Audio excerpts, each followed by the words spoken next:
अल्हम्दुलिल्लाहि व कफ़ा व सलामुन अला इबादिहिल्लज़ीना अस्फ़ा अम्मा बअद फ़अऊज़ु बिल्लाहि मिनश शैतानिर रजीम बिस्मिल्लाहिर रहमानिर रहीम इन्ना बलौनाहुम कमा बलौना अस्हाबल जन्नह सुब्हान रब्बिका रब्बिल इज़्ज़ति अम्मा यसिफ़ून व सलामुन अलल मुरसलीन वल्हम्दुलिल्लाहि रब्बिल आलमीन। अल्लाहुम्मा सल्लि अला सय्यिदिना व मौलाना मुहम्मद व अला आलि सय्यिदिना व मौलाना मुहम्मद व बारिक वसल्लिम। अल्लाहुम्मा सल्लि अला सय्यिदिना व मौलाना मुहम्मद व अला आलि सय्यिदिना व मौलाना मुहम्मद व बारिक वसल्लिम। अल्लाहुम्मा सल्लि अला सय्यिदिना व मौलाना मुहम्मद व अला आलि सय्यिदिना व मौलाना मुहम्मद व बारिक वसल्लिम। क़ससुल क़ुरान सीरीज़ जो रमज़ानुल मुबारक में शुरू हुई और हज़रत आदम अलैहिस्सलाम के क़िस्से से बात शुरू हुई। अल्हम्दुलिल्लाह चलते चलते गुज़िश्ता इतवार तक सैयदना ईसा अलैहिस्सलाम तक क़ससुल क़ुरान बयान हो चुके। अभी तक वो वाक़यात बयान हुए जो किसी नबी के वाक़े से और ज़िंदगी से ताल्लुक़ रखते थे, और आज से क़ससुल क़ुरान में वो सिलसिला शुरू हो रहा है जो नबी का नहीं गैर नबी का है।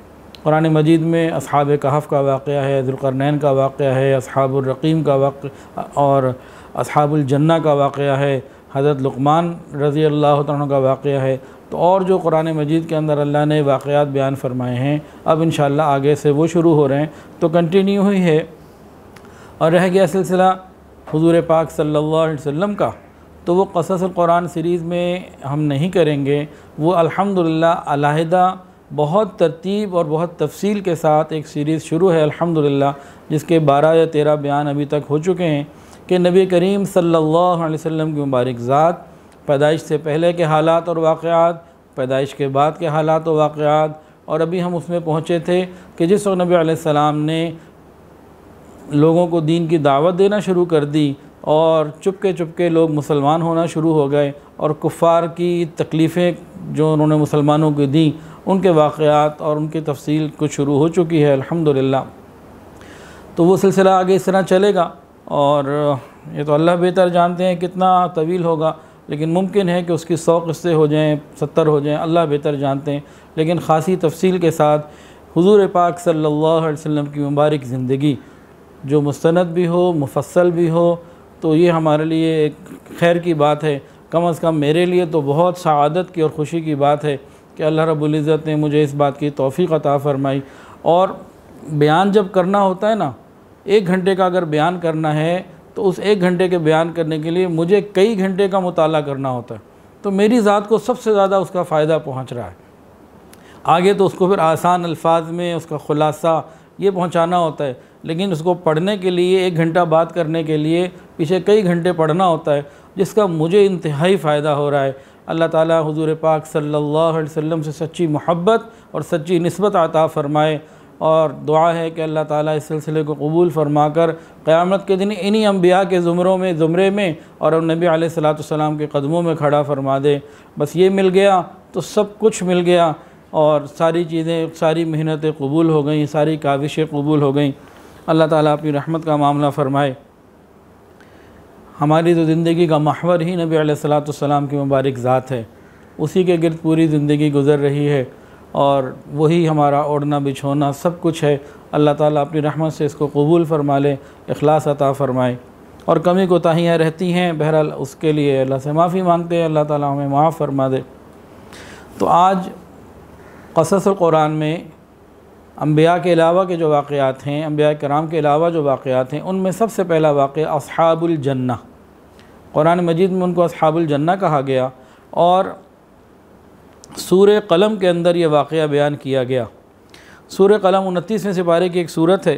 अल्लाह रब्बुल इज़्ज़त ने कुफ़ार मक्का के हस्ब हाल एक मिसाल बयान फरमाई और बताया कि जिस तरह बाग़ वालों ने खुदा की नेमत को ठुकराया और नेमत का हक़ अदा नहीं किया, शुक्र अदा न किया, इसी तरह मुशरिकीन मक्का का हाल है कि इनके पास अल्लाह की बहुत बड़ी नेमत मुहम्मदुर रसूलुल्लाह मौजूद हैं और ये कदरदानी नहीं कर रहे। तो उनको बताया गया कि देखो, अगर तुमने नेमत की कदरदानी ना की तो उनके साथ जो कुछ हुआ वही तुम्हारे साथ भी हो जाएगा।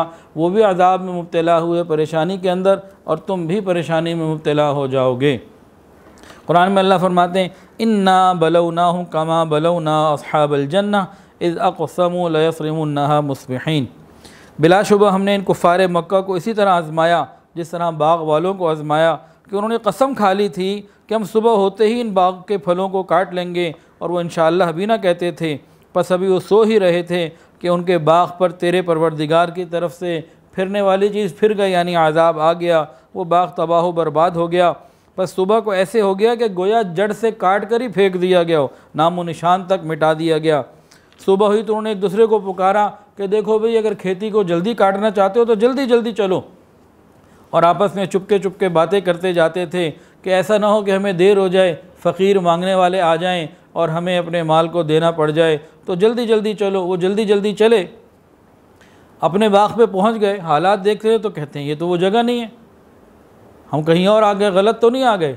फिर जब थोड़ा आगे चले और निशानियों को देखा तो समझ गए कि रात की हमारी बदनीयती ने अल्लाह के आज़ाब को बुला लिया और सब कुछ तबाह बर्बाद हो गया। उनमें से एक भला आदमी था, उसने कहा क्या मैंने तुमसे पहले नहीं कहा था कि इस नेमत खुदाबंदी के ऊपर उसका शुक्र क्यों अदा नहीं करते, और ये क्यों नहीं कहते कि हमने ये अपने ऊपर जुल्म किया। और आपस में एक दूसरे को बुरा भला कहने लगे और कहने लगे कि वाक़तन हम ही नाफरमान थे और जल्दी तवक्को है कि अल्लाह ताला हमको इससे बेहतर बदल अता फ़रमाए। बिलाशुबा अब हम अपने परवरदिगार ही की जानिब मुतवज्जे हैं। तो ए मक्के वालों, खुदा का अज़ाब इसी तरह अचानक आ जाता है और आखिरत का अज़ाब तो बहुत ही होलनाक है, काश इन्हें ख़बर हो।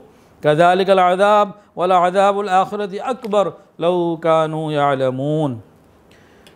सईद इब्न जुबैर फरमाते हैं कि वाक़या ये है, ये वाक़या जो है यमन की एक बस्ती ज़रवान में पेश आया जो सनआ से 6 किलोमीटर दूर थी, 6 मील पर वाक़ थी।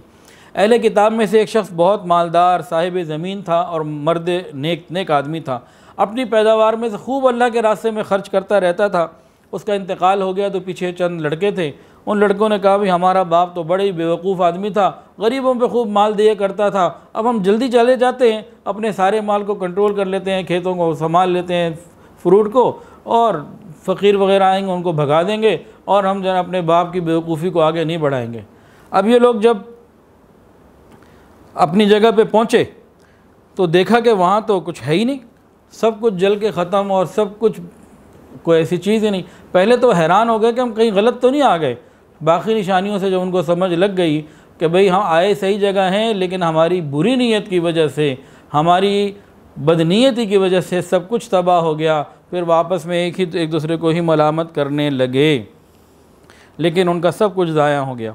तो कुरान मजीद का ये वाक़या सूरह क़लम में इसलिए बयान किया गया कि इंसान इस बात को समझ ले कि जिसको जो माल मिल रहा है और जिसको जितना ज़्यादा माल मिल रहा है, ये सिर्फ़ उसका अपना नहीं, इसमें अल्लाह का भी हक़ है, अल्लाह के बंदों का भी हक़ है। और जिसके बाद जितना माल ज़्यादा होता चला जाए, दूसरों का हक़ और बढ़ता चला जाता है। तो इंसान हुकूकुल्लाह यानी ज़कात वाजिबात की भी फ़िक्र रखे और हुकूकुल इबाद के अंदर भी फ़िक्र रखे कि कहीं किसी की ज़रूरत है तो हम उसको पूरा करने वाले बने। हर इंसान के माल के ऊपर जिसके पास कसरत से माल हो, 2 किस्म के हक़ आते हैं, एक हुकूकुल्लाह और एक हुकूकुल इबाद। और जो लोग सिर्फ माल जमा करते रहते हैं उनको दुनिया के अंदर भी नुकसान होता है और आखिरत के अंदर भी नुकसान होता है। कुरान में अल्लाह फरमाते हैं वल्लज़ीना यकनिज़ूना ज़हब वल-फ़िज़्ज़ा वला युनफ़िक़ूनहा फ़ी सबीलिल्लाह फ़बश्शिरहुम बिअज़ाबिन अलीम।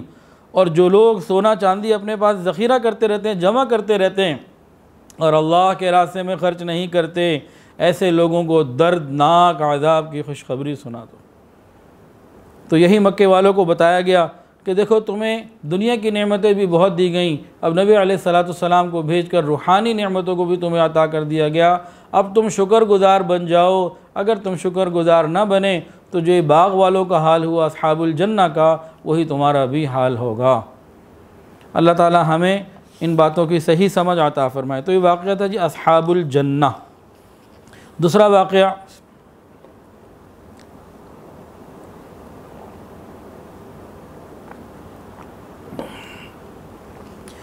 एक मोमिन और एक काफिर का मुनाजरा है, बातचीत है, मुकालमा है कुरान मजीद में सूरह कहफ में अस्हाब कहफ के वाक़े के बाद।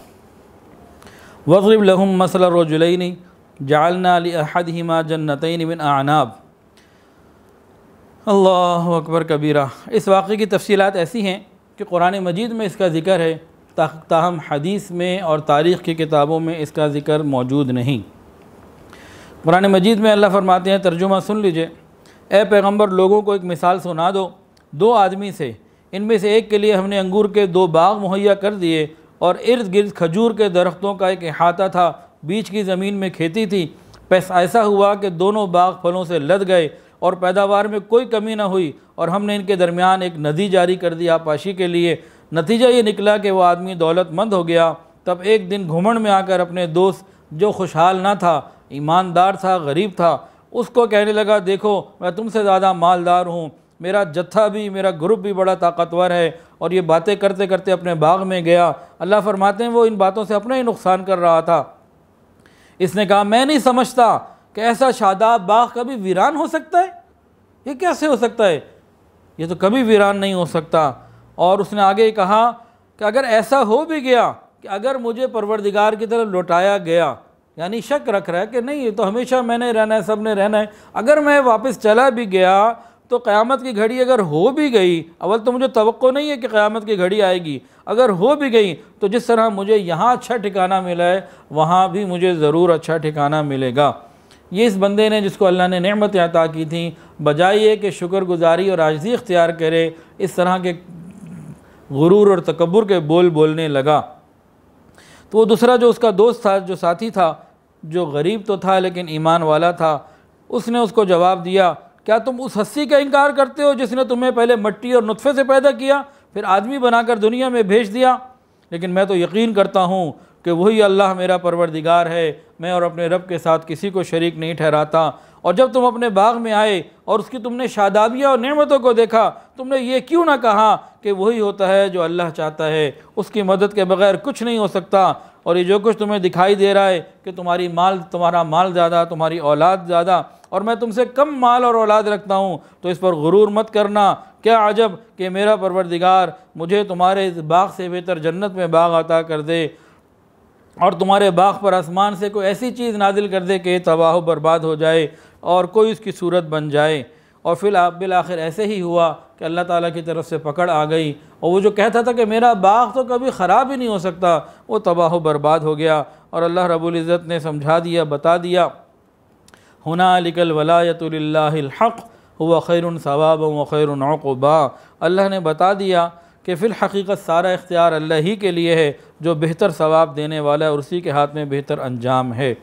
इस मिसाल में अल्लाह ताला ने मुश्रिकीन मक्का और मुसलमानों की जमात के मुतालिक वही नक्शा बताया है जो अरब के हैं ऐन हाल के मुताबिक था, क्योंकि उनके यहाँ इससे बड़ी कोई और दौलत न थी कि बाग हों बहुत अच्छे, चारों तरफ खजूर के दरख्त हों और नीचे खेती भी हो और उसमें अपना ही पानी हो और बारिश के पानी का या किसी और चीज़ की ज़रूरत ही ना हो। तो जब ऐसी चीज़ें हों तो इंसान की ज़िंदगी, एक किसान की ज़िंदगी एक बेहतरीन ज़िंदगी हुआ करती है। तो इन लोगों को ये चीज़ें अल्लाह ने दी हुई थी। तो ज़ाहिरी तौर पर काफिरों के पास बहुत कुछ था, मुसलमानों के पास कुछ ना था।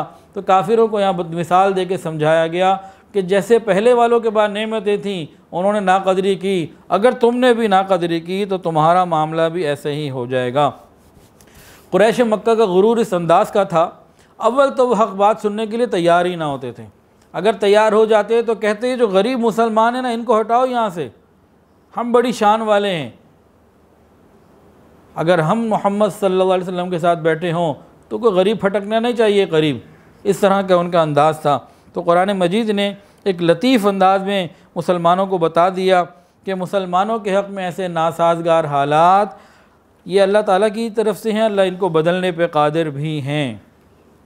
इस वाक़े के अंदर भी बहुत सारी बातें बसीरत की हैं, समझने वाली हैं, नसीहत के लिए हैं। एक तो ये बात है कि दुनिया की जो चांदनी है ना, ये 4 दिन की चांदनी है, ख़त्म हो जाने वाला है। तो इंसान को चाहिए कि पिछली कौमों के और पिछले लोगों के बुरे अंजाम को सामने रखे।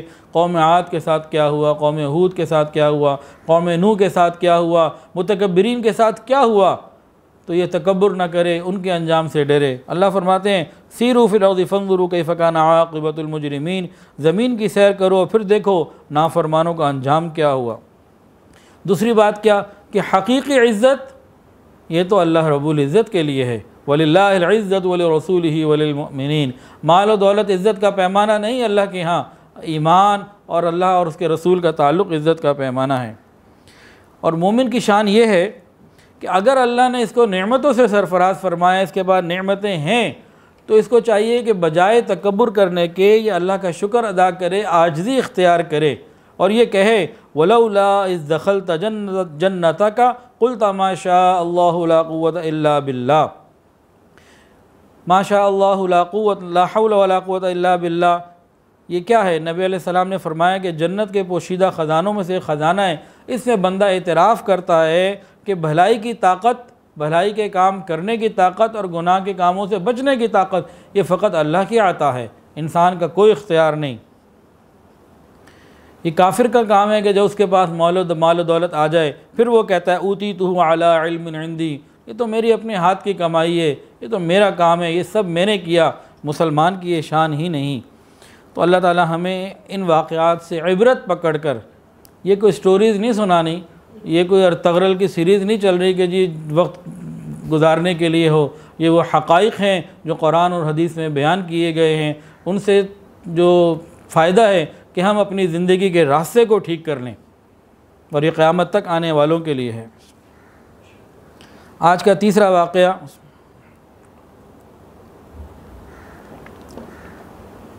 अस्हाबुल क़रिया या अस्हाब यासीन। सूरह यासीन के अंदर ये वाक़या है। अल्लाहु अकबर कबीरा। कुरान मजीद ने उस वाक़े के मुतालिक सिर्फ़ ये बताया है कि गुज़िश्ता ज़माने में एक बस्ती थी जहाँ शिरक होता था और अल्लाह की नाफरमानी हुआ करती थी। अल्लाह रब्बुल इज़्ज़त ने उन लोगों पर रहमत फरमाई और उनको 2 नबी अता किए और नबियों ने उनको समझाया, अल्लाह की तरफ दावत दी। उन्होंने झुटलाया, बात ना मानी, नाफरमानी की। अल्लाह ताला ने एक तीसरे नबी को भी मबऊस फरमाया और ये एक पूरी जमात अम्बिया की बन गई। ये तीनों के तीनों उनको समझाते रहे, बताते रहे, लेकिन वो कहते थे तुम कैसे बन गए, तुम भी तो इंसान हो, हम भी इंसान हैं, ये कैसे हो सकता है कोई इंसान नबी बन जाए।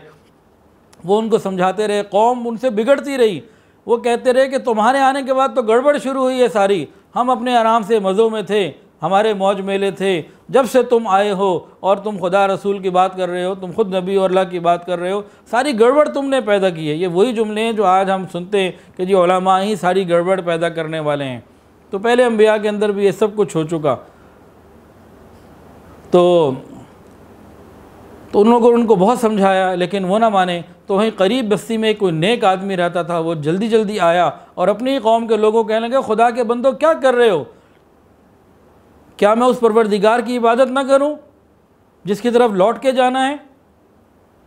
उन्होंने भी वही बात की तो उन लोगों ने गुस्सा किया और अपने ही साथी को जो उनकी कौम बस्ती का था उनको शहीद कर दिया। उस वाक़े को कुरान मजीद ने नकल किया है सूरह यासीन के अंदर। और इस बंदे को जिसको शहादत मिली सूरह यासीन ही में आता है कि वो कहने लगा बड़े ही खूबसूरत अंदाज में शौक़ के साथ, काश मेरी कौम के लोग जान लेते कि मेरे परवरदिगार ने मुझको मग़फ़िरत का कैसा तोहफ़ा अता फ़रमाया है और मेरा कितना एज़ाज़ हुआ, इकराम हुआ अल्लाह के रास्ते में जान देने का। वज़रिब लहुम मसलन अस्हाबल क़रिया इज़ जाअहल मुरसलून। यहाँ से वाक़या शुरू हो रहा है। क़ालत या लैत क़ौमी यअलमून बिमा ग़फ़र ली रब्बी वजअलनी मिनल मुकरमीन। ए पैगम्बर, या ए नबी, इन मुशरिकीन मक्का से बस्ती वालों का वाक़या बयान कर दीजिए जब उनके बाद खुदा के रसूल 2 रसूल आए। हमने अव्वल उनके बाद 2 भेजे थे, उन्होंने झुटलाया, हमने एक और को भेजा और तीसरे के ज़रिए क़ुव्वत इज़्ज़त अता की। इन तीनों ने बस्ती वालों से कहा हम यकीन दिलाते हैं कि हमको खुदा ने तुम्हारे पास भेजा। बस्ती वालों ने कहा कि तुम्हारे पास क्या है, तुम भी इंसान हो और हम भी इंसान हैं, ये कैसी बात है कि तुम खुदा के रसूल और रहमान ने तुम पे कुछ नाजिल नहीं किया, तुम झूठ बोलते हो। इन तीनों ने कहा हमारा परवरदिगार खूब जानता है, हम अल्लाह ही के भेजे हुए हैं और हमारे ज़िम्मे तो है वमा अलैना इल्लल बलाग, बात को सही तरीके से पहुँचा देना और ज़बरदस्ती कबूल करवाना हमारा काम नहीं। बस्ती वाले कहने लगे हम तुमको मनहूस समझते हैं, बस अगर तुम इस दीन की दावत से बाज ना आए हम तुम्हें पत्थरों से संसार कर देंगे और सख्त अज़ाब तुम्हें देंगे, तकलीफ़ें देंगे। उन रसूलों ने जवाब दिया नहुसत तो तुम्हारी ख़ुद तुम्हारे साथ वाबस्ता है कि जो तुम्हें नसीहत की जाती है तुम नसीहत को नहुसत कहते हो, बल्कि हद से गुज़र रहे हो।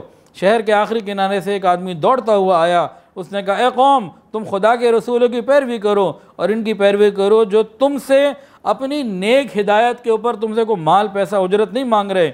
और मुझे क्या रुकावट है कि मैं सिर्फ़ अपने परवरदिगार, अपने पैदा करने वाले परवरदिगार की इबादत ही क्यों ना करूं, जबकि उसी की तरफ लौट के जाना है। वमा लिया ला अअबुदुल्लज़ी फ़तरनी व इलैहि तुरजऊन। उसने इनको समझाया, लेकिन कौम ने जो है वो न समझा और उनको शहीद कर दिया। अब बाज़ किताबों में बात लिखी है, इब्न इसहाक़ की रिवायत है और वहाब इब्न मुनब्बा की भी रिवायत है कि वाक़या शहर इंताकिया में पेश आया। और ये जो किताब है क़ससुल क़ुरआन, हज़रत मौलाना मोहम्मद हिफ़्ज़ुर रहमान सिहारवी रहमतुल्लाह अलैह ये फ़रमाते हैं कि मौजूदा तहक़ीक़ ये है कि ये इंताकिया में नहीं। अब दुनिया में ये वाक़या कहाँ हुआ और कहाँ नहीं, अल्लाह ही बेहतर जानते हैं, लेकिन बाज़ किताबों में इंताकिया का लिखा हुआ है। अगर ये वाकई इंताकिया का है तो मुझे वहाँ जाने का मौका मिला। गुज़िश्ता आखिरी मरतबा जब मैं तुर्की गया था तो ये इलाक़ा तुर्की के अंदर आता है। इंताकिया शहर ये शाम के करीब है, शाम जो सीरिया उसके करीब है और बहुत पुराना कदीम शहर है। तो वहाँ पर एक मस्जिद है, अल्हम्दुलिल्लाह हम लोगों ने वहाँ फ़जर की नमाज़ अदा की और उस मस्जिद के साइड पे नीचे एक कब्र है। तो उस कब्र के बारे में कहा जाता है कि ये इन्हीं शहीद की है और हबीब नज्जार उनका नाम है, कि उन्होंने कौम की तरफ अपनी कौम को समझाया कि तो भाई तुम रसूलों की नफ़ीर मत करो। तो बहरहाल बाज़ लोगों के नज़दीक ये वही जगह है इंताकिया में जहाँ जाने का मौका मिला, और बाज़ कहते हैं कि नहीं ये वो मौका नहीं, ये कोई और जगह है। बहरहाल जो भी हो, अल्लाह रब्बुल इज़्ज़त बेहतर जानते हैं। लेकिन जो इस वाक़े से हमें इबरत लेनी चाहिए, इस वाक़े से जो नतीजा लेना चाहिए, वो ये इंताकिया हो या कोई और जगह हो, वो तो मामला उसी तरह ही है ना कि अल्लाह रब्बुल इज़्ज़त ने सारी बात को समझा दिया और हक़ को खोल के दिखा दिया। हिदायत और गुमराही के मामलात में ये बात बहुत ज़्यादा कॉमन रही है कि लोगों ने यही कहा कि भाई हम भी इंसान, तुम भी इंसान, तो ये कैसे हो सकता है कोई इंसान अल्लाह का रसूल और पैगंबर बन जाए, कोई फ़रिश्ता आए, कुछ और आए। तो अल्लाह रब्बुल इज़्ज़त तो हमेशा बंदों ही को भेजा। अल्लाह फरमाते हैं, कुल लौ कान फ़िल अर्ज़ि मलाइकतुन यमशून मुतमइन्नीन लनज़्ज़लना अलैहिम मिनस समाइ मलकन रसूला। ए पैगंबर आप कह दीजिए, अगर ऐसा होता कि ज़मीन में इंसानों की जगह फ़रिश्ते बसते होते और इत्मीनान से चलते फिरते होते तो हम ज़रूर आसमान से एक फ़रिश्ता पैगंबर बनाकर उतार देते। इंसानों के अंदर इंसानों को ही उतारा गया। यहाँ एक और पॉइंट ये निकलता है कि जहाँ शर, फसाद और गुमराही के जरासीम बकसरत मौजूद होते हैं ना, और दीन की दावत देने वाले दावत दिए चले जाते हैं, अल्लाह रब्बुल इज़्ज़त इनकी दावत की बरकत से उसी के अंदर इनका कोई हमदर्द भी पैदा कर देते हैं और रास्ते निकाल देते हैं। यहाँ दीन के दाइयों को एक सबक दिया गया कि हम दीन के दाई को चाहिए कि ये अल्लाह का पैगाम पहुँचाता रहे, ना उम्मीद ना हो, कोशिश करता रहे। अल्लाह रब्बुल इज़्ज़त वहीं दुश्मनों में से ही, नाफरमानों में से ही कोई इसके मददगार पैदा कर देंगे और इसके लिए रास्ते खुल जाएंगे। ये पक्की बात है, ये भी हर जगह देखने में आता है। एक और बात, हक़ और बातिल के मुआरके में, बातचीत में ये बात हमेशा से रही कि हक़ ने दलाइल दिए मजबूत, बराहीन मजबूत, एक एक बात को खोल के रख दिया।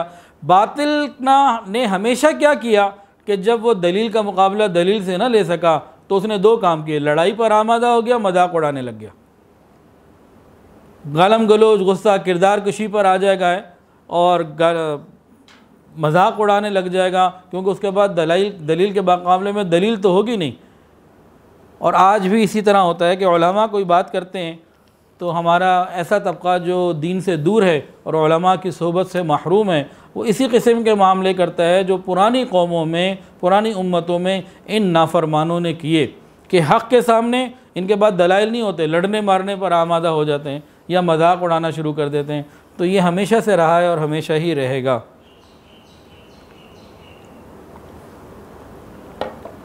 अच्छा जी, आज के वाक़यात में से हज़रत लुक़मान रज़ी अल्लाह ताला अन्हु, हज़रत लुक़मान को हज़रत लुक़मान अलैहिस्सलाम भी बाज़ लोग कहते हैं। जमहूर का कहना यह है कि हज़रत लुक़मान नबी नहीं, अल्लाह के वली हैं। तो इनके नबी होने का तकरीबन मना करते हैं और वली होने का सब इकरार करते हैं कि अल्लाह के बहुत नेक बरगज़ीदा बंदे हैं।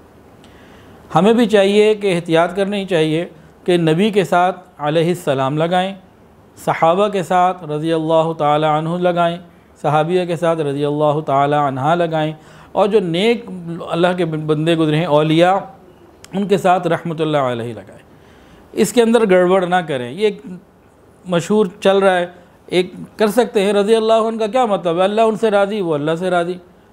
तो किसी नबी के लिए या वली के लिए लगाया जाए तो बात तो मतलब हो गया ना राज़ी, और किसी के सलामती हो तो वो मतलब के एतबार से, लुग़वी एतबार से ये इधर उधर किए जा सकते हैं। लेकिन मशहूर और उर्फ़ के अंदर एक चीज़ आ चुकी है कि नबी के साथ अलैहिस्सलाम लगाया जाता है, सहाबी के साथ रज़ी अल्लाह अन्हु और औलिया के साथ रहमतुल्लाह अलैहि। हमें इसी की पाबंदी करनी चाहिए। आजकल ऐसी बेशुमार पोस्ट आती हैं कि सहाबा किसी एक सहाबी, ख़ास सहाबी के साथ या एक आध और सहाबा के साथ अलैहिस्सलाम मुस्तकिल लगा आता है। हमें एहतियात करनी चाहिए, इसमें आसानी रहती है। तो जो चीज़ आसान हो और उम्मत के लिए जिसमें कोई रुकावट और ख़राबी पैदा ना हो, उसी को इख्तियार करना चाहिए। तो बेहतर बात तो यही है। तो हज़रत लुक़मान रज़ी अल्लाह ताला अन्हु ये अरब की एक बहुत मशहूर शख्सियत हैं, और इनके बारे में आपने हमेशा ये सुना होगा कि ये हबशी थे, पिस्ता कद थे, छोटे कद वाले थे और ग़ुलाम थे। अक्सर आप लोगों ने यही सुना होगा, लेकिन आज आप कुछ और भी सुनेंगे और तो उसके दलाइल भी आएंगे। मैं फिर एक दफ़ा नाम ले लूँ कि जो कुछ मैं बता रहा हूँ ये अपनी तरफ से नहीं बता रहा। क़ससुल क़ुरान हज़रत मौलाना मोहम्मद हिफ़्ज़ुर रहमान सिहारवी रहमतुल्लाह अलैह इंतहाई तहक़ीक़ के बाद इन्होंने चीज़ों को जमा किया है और पूरी वजाहत इसके ऊपर दी है। अगर हम इस किताब को ख़रीदें बाज़ार से, जहाँ से मिलती हो, और इसको पढ़ें, अपने घर में रखें, तो बहुत सारी हमारे अक़ाइद की और बहुत सारी हमारी इंफॉर्मेशन की इस्लाह होती चली जाएगी।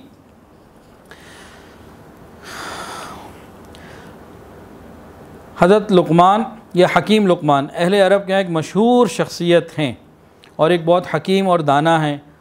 इनका कहना यह है कि वहाब इब्न मुनब्बह कहते हैं कि जब शद्दाद इब्न आद का इंतकाल हो गया तो हुकूमत उनके भाई लुक़मान इब्न आद को मिली, और अल्लाह ताला ने लुक़मान को वो चीज़ें अता फ़रमाई थीं जो इस ज़माने में किसी और इंसान को न मिली। इनका कहना ये है कि हज़रत लुक़मान जो हैं ये हबशी नहीं हैं, ये ग़ुलाम नहीं हैं, ये अपने वक्त में हज़रत हूद अलैहिस्सलाम की कौम में बहुत पुराने हिस्से जो अरब बायदा जो ख़त्म हो गए, अरब की मुख्तलिफ़ अक़साम थी, मबायदा, मुस्तारिबा, तो अरब बायदा में हैं जो अरब दुनिया से ख़त्म हो गए, जिनकी नस्लें ख़त्म हो गई, उनमें ये थे और ये अरबी नस्ल के थे। अच्छा, वो इसके दलाइल क्या देते हैं, कुछ और बातें भी हैं लेकिन आसान दलाइल ये देते हैं कि उन्होंने जो कुरान मजीद में 21वें सिपारे में सूरह लुक़मान में अपने बेटे को नसीहतें की, उन नसीहतों में एक नसीहत तो ये है कि बेटा लोगों के साथ हुस्न अखलाक से पेश आओ और गुरूर से मुँह मत मोड़ो, गुरूर करके तकब्बुर करके मुँह ना मोड़ो, और ख़ुदा की ज़मीन पर अकड़ कर मत चलो। ये मैं इसलिए कह रहा हूँ कि खुदा ताला मगरूर और अकड़ने वाले को पसंद नहीं करता।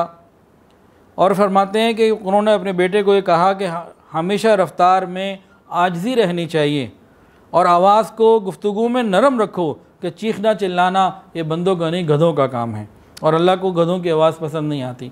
वो कहते हैं कि एक ग़ुलाम अपने बेटे को ये नसीहतें नहीं कर सकता, एक अमीर, एक बड़ा, एक सरदार, एक बादशाह, वही अपने बेटे को ये नसीहतें कर सकता है कि जिसके गुरूर में आने का, तकब्बुर में आने का और जिसको बड़ाई के इजहार का मौका मिलता हो। एक ग़ुलाम तो ख़ुद ग़ुलाम है, उसका बेटा ग़ुलाम का बेटा है, उसको ये नसीहतें करना ये अक़ल से दूर की बात है।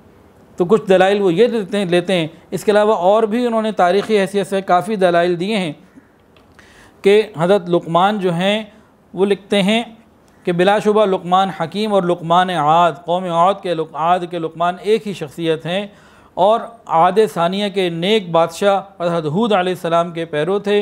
हबशीउल असल नहीं बल्कि अरबीउल असल थे। आगे लिखते हैं कि मुमकिन है इस मौके पर बाज़ रिवायात की वजह से हमारे इस दावे की तरदीद की जाए जिसमें नबी अलैहिस्सलाम से मनक़ूल है कि लुक़मान हकीम हबशी थे, मगर वाज़ेह रहे कि जितने भी जरा व तादील के मुहद्दिसीन हैं और उनके बड़े और इमाम हैं, के नज़दीक ये वाली रिवायात कि हज़रत लुक़मान हबशी थे ये ज़ईफ़ बल्कि मुनकिर हैं। तो ये एक तफसीरी बहस है, तारीख़ी बहस है। अब वो अरबी नस्ल हैं इनके नज़दीक, लेकिन जो बात समझने की है उनके वाक़यात से, उनकी बात से, असल बात वही है और उसको हमें समझना चाहिए। एक तो हज़रत लुक़मान अलैहिस्सलाम ने अपने बेटे को जो सबसे पहले नसीहत की वो क्या थी? ला तुश्रिक बिल्लाह, अल्लाह के साथ किसी को शरीक ना ठहराना। ये बहुत बड़ा जुल्म है कि इंसान अल्लाह के साथ किसी को शरीक ठहराए। जिसने पैदा किया, जो रिज़्क़ दे रहा है और जिसके पास मर के जाना है, इंसान उसके साथ किसी को शरीक ठहराए। तो ये सबसे पहले बेटे को ये नसीहत की। आज भी वालिदैन को चाहिए कि अपनी औलादों को इस तरह की उनके अक़ीदे की इस्लाह, उनके दीन की फ़िक्र, उनके ईमान की फ़िक्र करें और अपने बच्चों को वक्त देकर उनको ये बातें समझाएँ। या बुनैया, हज़रत लुक़मान अलैहिस्सलाम ने जहाँ जहाँ कुरान के अंदर ये ज़िक्र आता है या बुनैया या बुनैया या बुनैया, ए मेरे प्यारे बेटे, ए मेरे प्यारे बेटे, मोहब्बत के साथ, नरमी के साथ, शफ़क़त के साथ उसको दीन समझाना, उसको अखलाक समझाना, उसको सही चीज़ की तालीम देना इंतहाई मोहब्बत के साथ, ए मेरे प्यारे बेटे या बुनैया या बुनैया। तो ये वालिदैन की ज़िम्मेदारी है कि उनके अक़ाइद की और दीन की इस्लाह करें। अल्लाहु अकबर कबीरा। फिर उन्होंने क्या कहा? अखलाक की तालीम दी, हुस्न खुल्क। नबी अलैहिस्सलाम ने इरशाद फरमाया, बल्कि नबी अलैहिस्सलाम से पूछा गया कौन सा मुसलमान सबसे ज़्यादा साहिब फ़जीलत और अफजल है, कौन है? आपने फरमाया कि जो सबसे ज़्यादा अच्छे अखलाक रखता है वही सबसे ज़्यादा फ़जीलत वाला है। और एक हदीस के अंदर आता है कि बिलाशुबा एक बंदा बावजूद ये कि इबादत में वो कुछ कमज़ोर हो, नेक नफली आमाल वो ज़्यादा न करता हो, लेकिन उसके अखलाक बहुत अच्छे हों, ये अपने अच्छे अखलाक की वजह से आखिरत के बड़े बड़े दर्जों को हासिल कर लेता है। और उसके मुकाबले में एक ऐसा आदमी जो बहुत नेक और परहेज़गार है लेकिन उसके अखलाक अच्छे नहीं, अपनी ज़ुबान से लोगों को तकलीफ़ पहुँचाता है, ये बावजूद हाजी नमाजी होने के ये जहन्नम का ईंधन बन जाता है। अखलाक की इतनी अहमियत है, नरम गुफ्तगू, मीठी गुफ्तगू, मोहब्बत के साथ बात करना। और हदीस के अंदर आता है कि अल्लाह रब्बुल इज़्ज़त के नज़दीक बद अखलाक़ी से ज़्यादा बड़ा गुनाह कोई नहीं। नमाज भी पढ़ रहे हैं, कुरान भी पढ़ रहे हैं और लोगों को तकलीफ़ भी पहुंचा रहे हैं, तो ये बहुत बड़ा गुनाह है। तीसरी नसीहत लुक़मान अलैहिस्सलाम की अपने बेटे को क्या थी? काश आज के वालिदैन भी अपने बच्चों को ये नसीहतें करें। कुरान खोलें ना, 21वें सिपारे में सूरह लुक़मान को पढ़ें। क्या एक बाप अपने बेटे को नसीहतें कर रहा है, उसको समझ के हम अपनी औलादों को ये नसीहतें करें। तीसरी नसीहत उन्होंने की तवाज़ु और आजिज़ी। नबी अलैहिस्सलाम ने इरशाद फरमाया, बशारत है उन लोगों के लिए जो आजिज़ी इख्तियार करते हैं कि जिनकी हालत ये है कि मजलिस में मौजूद हो तो कोई उनको तारुफ़ ना कराए, जी ये फ़लाँ बैठे हैं, और जब चले जाएँ तो कोई उनको तलाश ना करे, और वो इखलास वाले हैं। फरमाया कि यही रोशन चराग हैं और फितनों से महफूज हैं। चौथी बात की उन्होंने अपने बेटे को क्या नसीहत की कि बेटा तकब्बुर और गुरूर से अपने आप को बचाना, कि मैं कुछ हूँ, इस चीज़ से अपने आप को बचाना। हदीस सुनिए, अब्दुल्लाह इब्न मसऊद रज़ियल्लाहु ताला अन्हु से रिवायत है, रसूलुल्लाह सल्लल्लाहु अलैहि वसल्लम ने इरशाद फरमाया, जन्नत में वो शख्स हरगिज़ दाखिल ना होगा जिसके क़ल्ब में राई के दाने के बराबर भी तकब्बुर हो। एक और हदीस के अंदर आता है, जिसके दिल में ज़र्रा बराबर भी तकब्बुर होगा, अल्लाह इसको जहन्नम में औंधे मुँह गिरा देगा, चेहरे के बल उल्टा करके फेंक देगा जहन्नम के अंदर। एक हदीस के अंदर आया, फरमाया कि जो शख्स अपने लिबास को गुरूर के तौर पर ज़मीन पे खींचता हुआ चलता है, क़यामत के दिन अल्लाह रब्बुल इज़्ज़त उसकी तरफ रहमत की नज़र से नहीं देखेंगे। ये एटमी गुनाह है, एटम बहुत छोटा सा होता है, और ये तकब्बुर भी कहीं ज़रा सी जगह ले ले तो राई के दाने के बराबर भी अगर खुदा न खासा किसी के दिल के अंदर तकब्बुर हो, वो जन्नत में नहीं जाएगा। हाँ, ईमान वाला अगर है तो अपनी सज़ा भुगत के और तकब्बुर का सफाई करवा के फिर तो पहुंच जाएगा, लेकिन सीधा नहीं जाएगा। एक ज़रा गौर कीजिए, जहाँ दो भाई, दो बहनें, दो पार्टनर, दो दोस्त, दो पड़ोसी आपस में कहीं बात करने लगते हैं तो हर एक कहता है कि मैं हक़ पर हूँ, मैं तुमसे बेहतर हूँ, अना खैरुम मिन, ये जो शैतान का जुमला कुरान के अंदर आता है, मैं तुमसे बेहतर हूँ, मैं उससे बेहतर हूँ, मैं उससे बेहतर हूँ, इसमें भी बाज़ मरतबा या अक्सर मरतबा तकब्बुर का मामला आ जाता है। तो तकब्बुर से हम अपने आप को निकालने वाले बने, इसकी फ़िक्र करें। इंशाअल्लाह अल्लाह ताला हमें आसानी का मामला फरमा दे। इसके अलावा पाँचवीं नसीहत हज़रत लुक़मान रज़ी अल्लाह ताला अन्हु ने अपने बेटे से की, वो क्या कहा कि सख्त और करख्त और बुलंद आवाज़ से बातचीत मत किया करो। बातचीत करनी है तो नरम गुफ्तारी से, मोहब्बत के साथ, अच्छे अखलाक के साथ बात किया करो। और कहा कि जो सख्ती से इस तरह शोर से बात करता है ये तो गधे की मानंद है।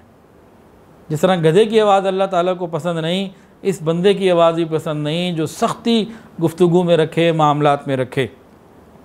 नबी अलैहिस्सलाम ने इरशाद फरमाया, जब तुम मुर्गे की आवाज़ सुनो तो अल्लाह ताला से उसका फ़ज़ल मांगा करो, और जब गधे की आवाज़ सुनो तो शैतान से पनाह मांगो कि वो शैतान को देखकर आवाज़ लगाता है।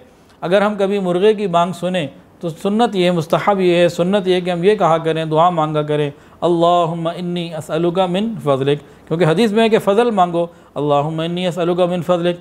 जब भी ये मुर्गे की बांग सुने वो रहमत है, दुआ मांगने का मौका है, अल्लाह ताला से उसका फ़ज़ल मांगने का मौका है। क्या मांगे? अल्लाहुम्मा इन्नी असअलुका मिन फ़ज़लिक। और जब गधे की आवाज़ सुने और उसका चीखना, उसका चिल्लाना सुने, उसकी आवाज़ सुने, उस वक्त क्या कहें? अऊज़ु बिल्लाहि मिनश शैतानिर रजीम के हदीस के मुताबिक ये जब शैतान को देखता है तब ये तरह बोलता है। तो मुर्गे की आवाज़ के बाद फ़ज़ल मांगने का हुक्म दिया गया, गधे की आवाज़ सुनने के बाद अल्लाह से पनाह मांगने का हुक्म दिया गया। छठी बात जो लुक़मान रज़ी अल्लाह ताला अन्हु ने अपने बेटे को नसीहत की, उनमें यह भी कहा, ज़मीन पर अकड़ कर मत चलो, अकड़ कर मत चलो। कुरान मजीद ने इस अकड़ कर चलने को एक और मकाम पे बड़े खूबसूरत उसलूब में बयान फरमाया है, बहुत ही खूबसूरत अजीब अंदाज से। अल्लाह फरमाते हैं, वला तमशी फिल अर्ज़ि मरहा इन्नका लन तख़रिक़ल अर्ज़ वलन तबलुग़ल जिबाला तूला।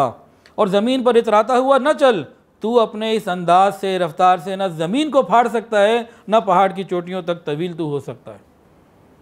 अकड़ के मत चलो, तुम अपने इस अंदाज से न ज़मीन को फाड़ सकते हो, न पहाड़ जितने बुलंद हो सकते हो। कि जब अकड़ के साथ चल रहा होता है तो अपने आप को बड़ा ऊंचा समझ रहा होता है और दूसरों को हकीर समझ रहा होता है। तो कुरान में एक और जगह भी दिया और हज़रत लुक़मान ने भी अपने बेटे को समझाया। अब ईमान वाले कैसे चलते हैं? जो इबादुर रहमान हैं, अल्लाह के प्यारे बंदे हैं, वो कैसे चलते हैं? सुन लीजिए, कुरान के अंदर आता है, व इबादुर रहमानिल्लज़ीना यमशूना अलल अर्ज़ि हौना व इज़ा ख़ातबहुमुल जाहिलून क़ालू सलामा। और जो रहमान के बंदे हैं, बंदे तो सारे ही रहमान के हैं, यहाँ रहमान के बंदे से क्या और कौन मुराद है? जो उसकी मान कर चलने वाले हैं, जो रहमान की बात मान कर हुक्म मानने वाले बंदे हैं, वो ज़मीन पर वक़ार और आजिज़ी के साथ चलते हैं। जब उनसे जाहिल लोग मुखातिब होते हैं तो जहालत से, लड़ाइयों से बचने के लिए वो सलाम कह के अलग हो जाते हैं, बस सलाम दुआ करके साइड पे हो जाते हैं, उनसे बहस मुबाहिसा नहीं करते। तो ये नसीहतें एक बाप ने अपने बेटे को की थी। अल्लाह ताला हमें इन तमाम चीज़ों को समझ कर अमल में लाने की तौफ़ीक़ अता फ़रमाए। हज़रत लुक़मान जो थे, इनकी हिकमत की बातें बहुत ज़्यादा हैं। उलमा ने इनकी मजालिस से बातें भी लिखी हैं, बल्कि नबी अलैहिस्सलाम से भी उनके बाद अक़वाल जो हैं मनक़ूल हैं। उनकी तफ़सीलात तो बहुत ज़्यादा हैं, लेकिन चंद एक हम इंशाअल्लाह अभी पढ़ के सुना देते हैं ताकि हमें भी उनकी हिकमत से हिस्सा मिल जाए और हम भी इन चीज़ों को समझ कर अपनी ज़िंदगी को बेहतर करने वाले बन जाएं। तो हज़रत लुक़मान के जो अक़वाल हैं उनमें से एक तो ये है कि हिकमत और दानाई मुफलिस को यानी गरीब को बादशाह बना देती है। दूसरी बात फरमाया कि जब किसी मजलिस में दाखिल हो तो सलाम करके एक तरफ बैठ जाया करो, और जब तक अहले मजलिस की गुफ्तगू सुन न लो ख़ुद से ना बोला करो, शरीक ना हुआ करो। अगर वो खुदा के ज़िक्र में, नेकी में, अच्छे कामों में, अच्छी बातचीत में मशगूल हों तो तुम भी अपना हिस्सा उसमें से लो, यानी शरीक हो जाओ। और अगर देखो कि वो बुरी महफ़िल है, बुरी बातें हैं, तो तुम वहाँ से निकल जाओ। अपने आप को दूर रखो, अपने आप को बचाओ और किसी उम्दा मजलिस में चले जाओ। तीसरी बात, जब अल्लाह ताला किसी को अमानतदार बनाए तो अमीन का फ़र्ज़ है कि उसकी अमानत की हिफाजत करे। यानी किसी को कोई ओहदा मिले, दीनी लाइन में हो, दुनियावी लाइन में हो, जब किसी को कोई ओहदा और ज़िम्मेदारी मिले उसको चाहिए कि उसकी पूरी ज़िम्मेदारियों को पूरा करे कि अल्लाह की तरफ से ये उसके ऊपर अमानत है। चौथी बात, ए बेटे अल्लाह ताला से डर और रियाकारी से खुदा के डर का मुजाहिरा न कर कि लोग इस वजह से तेरी इज़्ज़त करें जबकि हकीकत के अंदर तेरा दिल गुनाहगार हो। उन्होंने तक़वा इख्तियार करने का हुक्म दिया कि बेटे तक़वा इख्तियार करो, लेकिन रियाकारी से बचो। बाद लोग होते हैं ना, दिखावे और रियाकारी में अपने आप को नेक और मुत्तकी ज़ाहिर कर रहे होते हैं, हालांकि वो रियाकार होते हैं और दिल उनका कुछ और होता है, ज़ाहिर कुछ और होता है। फरमाया कि ऐसी मुनाफ़िक़त से बचो। पाँचवीं बात, ए बेटे जाहिल से दोस्ती न कर कि वो ये समझने लगे कि तुझको इसकी जाहिलाना बातें पसंद हैं, और दाना के गुस्से को बेपरवाही में न टाल दे कि वो कहीं तुझसे जुदाई इख्तियार न कर ले। जाहिल से दोस्ती, इसको मना किया। दोस्ती करनी है तो उलमा से, नेक लोगों से इंसान दोस्ती करे, क्योंकि हदीस के अंदर आता है अलमरउ अला दीनी खलीलिही, इंसान अपने दोस्त के दीन पर होता है। नेक लोगों से दोस्ती होगी तो इंसान ख़ुद भी नेक हो जाएगा, बुरी मजलिसों में जाना होगा और बुरे लोगों से दोस्ती होगी तो ख़ुद भी ख़राब हो जाएगा। और दाना के गुस्से को गैर अहम न समझो, उसको ना टाल दिया करो, बल्कि कोई आलिम है, समझदार है, तुम्हें समझा रहा है तो उसको तवज्जो दो। ऐसा ना हो कि वो तुम बेतवज्जही इख्तियार करो, बाद में तुम्हें समझाने से रुक जाए। छठी बात, फरमाते हैं कि वाज़े रहे ये बात समझ लो कि दानाओं की ज़ुबान में खुदा की ताकत होती है। इनमें से कोई कुछ नहीं बोलता मगर ये कि इस बात को अल्लाह ताला इसी तरह करना चाहता है। अल्लाह ताला अपने नेक बंदों के औलिया की ज़ुबानों से जो बात जारी फरमाते हैं वो अल्लाह की मंशा के मुताबिक हुआ करती हैं। सातवीं बात फरमाते हैं, ए बेटे खामोशी में कभी निदामत और शर्मिंदगी उठानी नहीं पड़ती। अगर बोलना चांदी है तो खामोश रहना सोने जैसा है। आठवीं बात बहुत ही खूबसूरत, फरमाते हैं बेटा हमेशा शर से तुम दूर रहो, शर तुमसे दूर रहेगा, इसलिए कि शर से शर ही पैदा होता है। शर और शरीर लोगों से तुम दूर रहो। बंदे की जिम्मेदारी है कि वह शर और शरीर लोगों से दूर रहे। नौवीं बात, बेटा गैज़ व गज़ब से बचो, इसलिए कि शिद्दत गज़ब दाना के क़ल्ब को मुर्दा बना देती है। कि हर वक्त का गुस्सा, बेजा गुस्सा, बहुत ज़्यादा गुस्सा जो अब आता है, ये शिद्दत गुस्सा और गज़ब जो है ये इंसान के दिल को मुर्दा कर देता है। 10वीं बात, बेटा खुश कलाम बनो, अच्छी बात अच्छे अंदाज से करने वाले बनो। कि जब तुम खुश कलाम बनोगे, लोगों से मुस्कुरा कर मिलते रहोगे, अच्छे अखलाक से मिलते रहोगे, तो तुम लोगों की नज़रों में उस शख्स से ज़्यादा महबूब बन जाओगे जो लोगों में माल व दौलत तकसीम करता रहता है। कि माल व दौलत का तकसीम करना छोटा, मोहब्बत से मिलना, मुस्कुराते हुए मिलना, अच्छे अखलाक और नरमी से मिलना, ये तुम्हें उससे ज़्यादा दर्जा लोगों के अंदर दे देगा और महबूब तुम लोगों के बन जाओगे। और बताया कि नरम खुई, नरम मिजाजी, नरम रहना, ये बुनियाद है अक्लमंदी और दानाई की। और 12वां, जो बोगे वही काटोगे, जैसी करनी वैसी भरनी। 13वीं बात, अपने वालिद के दोस्त को महबूब रखो। यहाँ एक वाक़या याद आ गया कुदरतन। हज़रत अब्दुल्लाह इब्न उमर रज़ी अल्लाह ताला अन्हुमा एक दफ़ा कहीं जा रहे थे रास्ते में, तो सड़क के ऊपर एक बंदा रास्ते पे मिल गया। वो उतर गए, उसने कुछ मांगा, इन्होंने अपनी कमीज़ भी दे दी, पैसे भी कुछ दे दिए और सवारी भी दे दी। साथी कोई साथ था, उसने कहा जनाब वो तो एक आम सा आदमी था, उसको थोड़ा भी देते तब भी उसके लिए काफ़ी था, आपने तो बहुत कुछ दे दिया। कहने लगे कि मेरे वालिद का दोस्त था, मैंने तो उस वजह से इकराम किया। तो वालिद के दोस्त का इकराम करना, महबूब रखना, ये हदीस में भी आता है। अल्लाहु अकबर। हज़रत लुक़मान से किसी ने पूछा कि सबसे बड़ा आलिम कौन? जवाब दिया, जो दूसरों के इल्म के ज़रिए अपने इल्म में इजाफ़ा करता रहे। फिर पूछा सबसे बेहतर आदमी कौन है? उनका गनी। का गनी से मुराद वो जिसके वहाँ माल हो? ना ना ना ना नहीं, बल्कि गनी वो है कि जब अपने अंदर खैर तलाश करे तो खैर से भरा हुआ पाए, उसके अखलाक किरदार, उसके अंदर खैर ही खैर हो। 15वीं बात बहुत ही समझने से ताल्लुक़ रखती है और आजकल इसमें बहुत बड़ी कसरत से लोग मुब्तला हो चुके हैं। फरमाते हैं किसी ने उनसे पूछा कि बदतरीन इंसान कौन है? बदतरीन इंसान कौन है? फरमाया जो इसकी परवाह ना करे कि लोग उसकी बुराई को देखकर उसे बुरा समझेंगे। यानी इंसान बुराई करे और इसे परवाह कोई ना हो कि भाई मैं बुराई कर रहा हूँ, मुझे कोई बुरा समझता है तो समझता रहे, मैंने बुराई करनी है। कि ये जब बेहयाई की इस इंतहा पे पहुँच जाए, अब ये बदतरीन इंसान हो गया। और आज हम कितनी बुराइयां करके फेसबुक, व्हाट्सएप, टिकटॉक और मुख्तलिफ इस तरह सोशल मीडिया के ऊपर अपनी बुराइयां लगाते हैं, उनको फ़ख्र करते हैं। अब दोबारा सुन लीजिए हज़रत लुक़मान की बात को। किसी ने पूछा बदतरीन इंसान कौन है? फरमाया जो इसकी परवाह नहीं, जिसे इस बात की परवाह ही कोई ना हो कि लोग उसकी बुराई को देखें, बुराई करता देख के भी मुझे बुरा समझते हैं, जो समझते रहे। अल्लाह हमें समझ आता फरमा दें। बेटा तेरे दस्तरखान पर हमेशा नेक लोगों का इज्तिमा रहे। खाना खिलाना है, खाना खाना है, नेकों को खिलाओ, नेकों के साथ खाओ। और ये हदीस के अंदर भी आता है, तुम्हारा खाना कोई नहीं खाए लेकिन सिवाय मुत्तकी, नेक लोगों के साथ अपनी खाने पीने की मजालिस रखो। ऐसे नहीं आज इस कॉर्नर पे चले गए, आज उस कॉर्नर पे चले गए, आज हराम पी रहे हैं, आज हराम खा रहे हैं, किसी चीज़ की कोई परवाह ही कोई नहीं। तो अपना खाना पीना हमें देखना है कि किसके साथ हमारा है।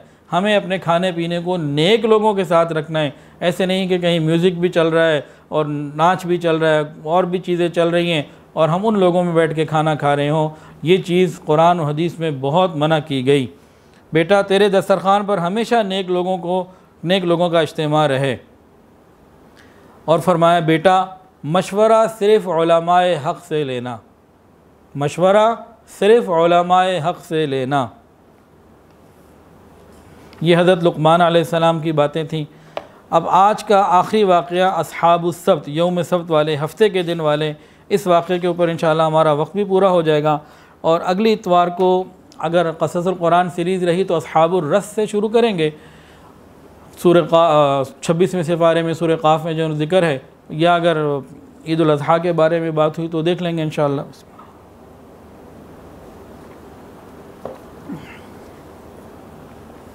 कुरान मजीद में अस्हाब सब्त का ज़िक्र है हफ्ते वाले दिन का। सूरह बक़रा, सूरह निसा, सूरह माइदा और सूरह आराफ में किया गया है।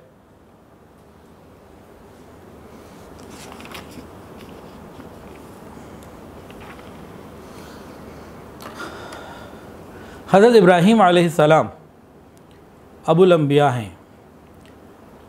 हज़रत इस्माईल अलैहिस्सलाम आपके बेटे और हज़रत इसहाक़ अलैहिस्सलाम आपके बेटे। और ये जो दीन था ना, दीन इब्राहीमी, दीन हनीफ़, ये इन्हीं दोनों की नस्लों से दुनिया के मुल्कों में पहुँचा। हज़रत इसहाक़ अलैहिस्सलाम के बेटे थे हज़रत याक़ूब अलैहिस्सलाम, उनका लक़ब था इसराइल। उनकी औलादे बनी इसराइल कहलाई और अंबिया की बहुत बड़ी तादाद उनके अंदर आई, हज़ारों में आई। और आखिरी नबी जो बनी इसराइल के थे हज़रत ईसा अलैहिस्सलाम।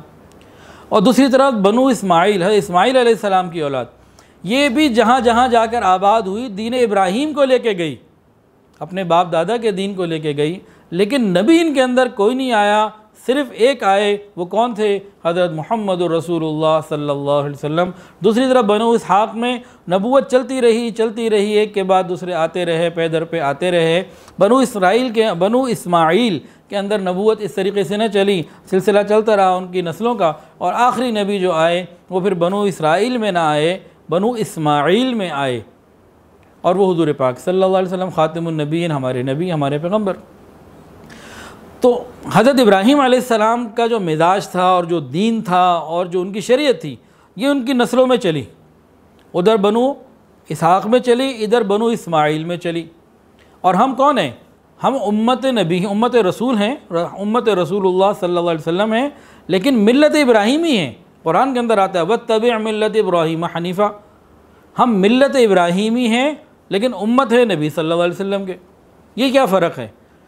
उम्मत कहते हैं उस तबके को, उस गिरोह को, जमात को जिनके तफसीली अहकामात, जुज़ियात जो है ना एक हों। और मिल्लत कहते हैं कि जिनके मोटे मोटे अहकामात एक हों। तो मिल्लत इब्राहीमी की बड़ी बड़ी बातें, जो मोटी मोटी बुनियादी बातें हैं, वो हमारे दीन में सारी मौजूद। कुर्बानी है, तौहीद है, सारा कुछ मौजूद। अब ये दोनों नस्लों में चला, उधर इस्माइल अलैहिस्सलाम की नस्ल में चला, उधर इसहाक़ अलैहिस्सलाम की नस्ल में चला।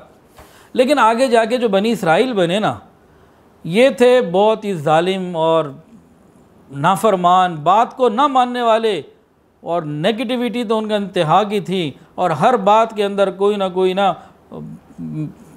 जो है तकलीफ़ दे पॉइंट निकाल देना, हर बात पर एतराज़ कर देना, हर बात को छेड़ना और उसके अंदर अपनी मर्ज़ी को दाखिल करना, ज़बरदस्ती करना, ये उनका मिजाज था।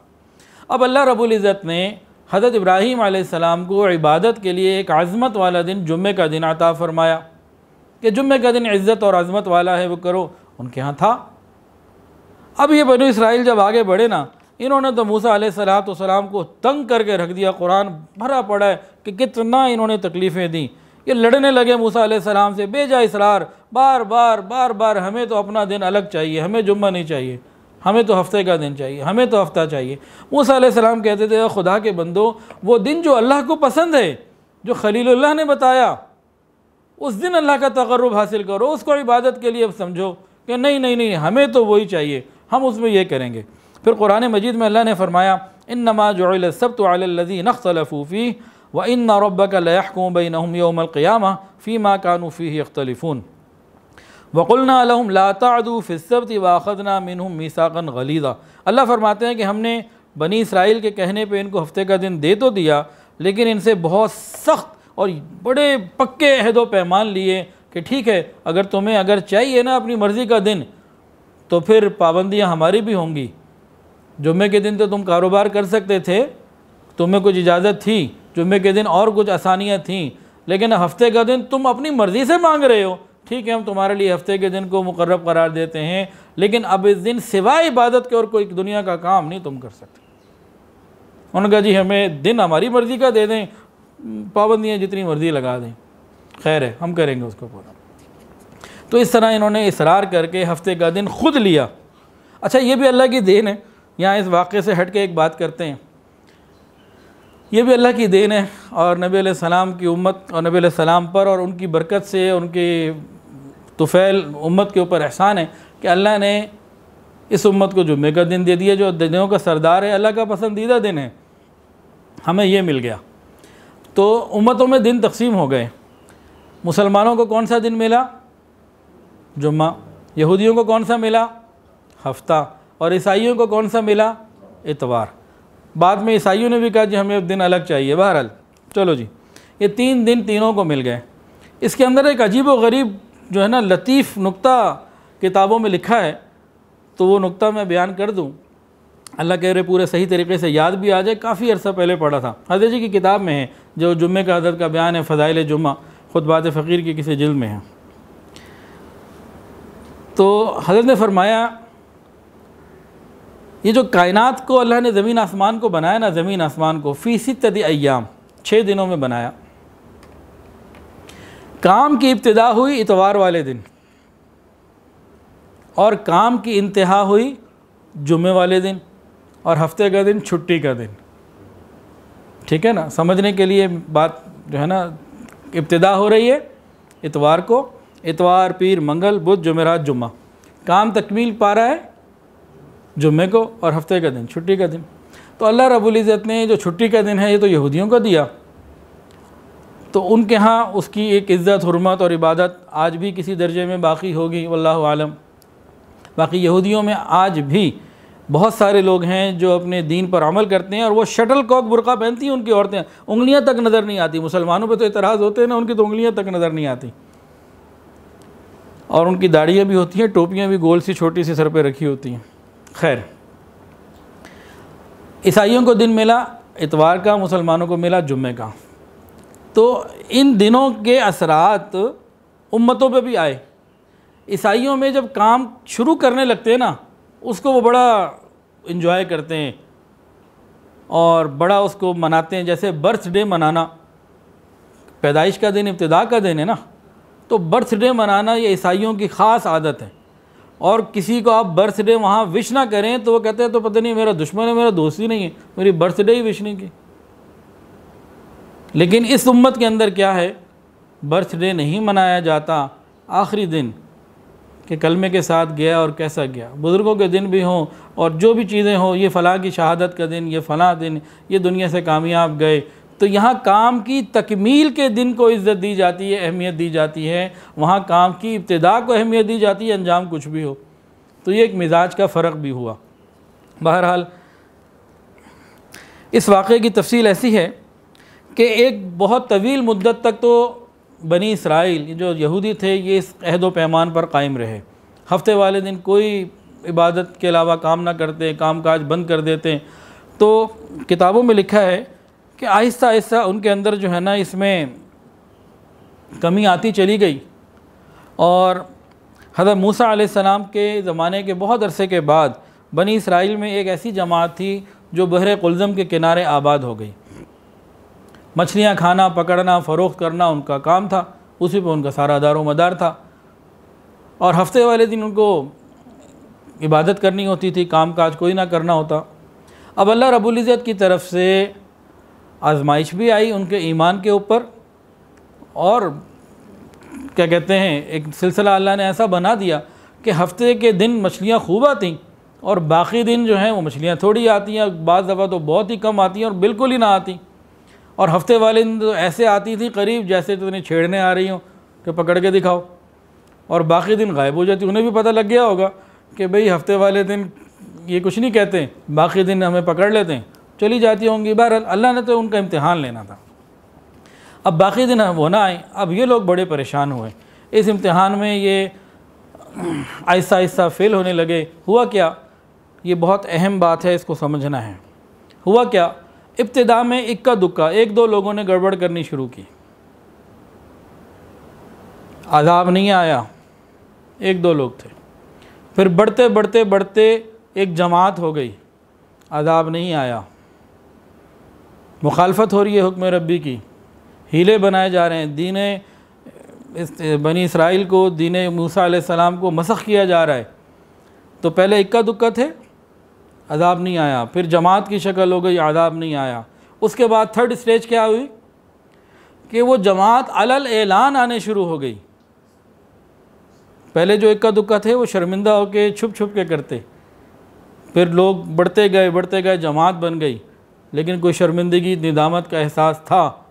फिर क्या हुआ, अलल ऐलान बिल्कुल बेबाकी से करने लगे कि मसला ही कोई नहीं जी, फिर भी अज़ाब नहीं आया। अज़ाब कब आया कि जब उन्होंने अपने इस हराम को हलाल साबित करना चाहा, अपने इस हीले के ऊपर डट गए, कहने लगे कि हम तो नेकी कर रहे हैं, हम तो कोई गुनाह कर ही नहीं रहे, उसके ऊपर फ़ख्र करने लगे और अपनी बदअमली को हलाल करार देने लगे। फिर पकड़ आ गई। हमारा भी आज कई मामलात में हाल ऐसा ही है, बहुत सारे मामलात में हमारा हाल भी ऐसा हो चुका है। हुआ क्या कि इन लोगों ने क्या किया कि मछलियाँ आती तो इनमें से बाद लोगों ने एक हीला इख्तियार किया अल्लाह के हुक्म को तोड़ने के लिए। क्या हीला इख्तियार किया, मुख्तलिफ़ बातें मुफस्सिरीन ने लिखी हैं। एक तो ये कि मछलियाँ हफ्ते के दिन खूब आती, पानी का बहाव भी होता, तो वो कुछ घड़े बना लेते, कुछ जगह खोद लेते, ऐसी जगह बना लेते कि मछलियाँ आती हैं, पानी वापस जाता तो मछलियाँ वापस ना जा पाती। जुम्मे के दिन या जुम्मे की रात में वो इन चीज़ों का अहतमाम करते और हफ्ते को मछलियाँ आ जाती, इतवार की सुबह जाके पकड़ लेते। या जुम्मे की रात को वो बड़े बड़े जो है ना जाल डाल देते और हफ्ते में मछलियाँ उसमें फंस जाती, इतवार को जाके पकड़ लेते। या कांटा लगा देते और कोई भी हो तरीक़ाकार इख्तियार करते, वो जुम्मे की रात में जुम्मे के दिन इस किस्म का काम करते और इतवार को जाके पकड़ लेते। हफ्ते को कहते जी आज तो हमें कुछ नहीं करना, पीछे सारी उनकी चालें चल रही होती थी, काम चल रहा होता था। तो ये उन्होंने किया।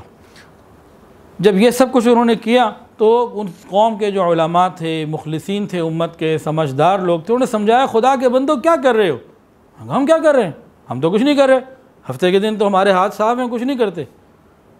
हफ्ते के दिन मछली पकड़ना मना है ना, हमने तो जुम्मे को ये किया, इतवार को पकड़ ली, हमने तो कोई ऐसा मसला ही नहीं किया। तो बहरहाल उन्होंने समझाया कि जो तुम कर रहे हो ये गलत है, ऐसा ना हो कि खुदा का अज़ाब तुम पर आए और तुम पकड़ लिए जाओ, धर लिए जाओ। बचो इस चीज़ से, ये जायज़ नहीं, मत करो, तुम्हारे बड़ों ने कभी नहीं किया। और पिछली कौमों के अज़ाब से ज़रा डरो, समझ जाओ बात को, रुक जाओ। वो ना रुके। उनकी स्टेज जो है ना, वो लास्ट स्टेज, आज कैंसर की भी स्टेजेस होती हैं, वो अपने बदअमली के कैंसर में बुरी तरह मुब्तला हो चुके थे कि हराम को हलाल करार देना, अपनी गलत बात को सही करार देना और कहना कि नहीं हम ठीक है। जब उन्होंने इस तरीके से किया और वो नेक जमात जो थी उनको समझाती रही, इन्होंने बिल्कुल मैं ना मानूं, जैसे आज आप किसी को समझा दें, अरे तगरल मत देखो, उसने कहना मैं ना मानूं, करके देखने चलें। मैं कईयों को कर चुका हूँ, बिल्कुल कोई फ़ायदा नहीं होता, मैं ना मानूं। फिर क्या हुआ, जो नेक लोग थे ना, जो नेक जमात है, इनके भी दो गिरोह बन गए। ये जो सआदतमंद जमात थी, इस एक ने कहा,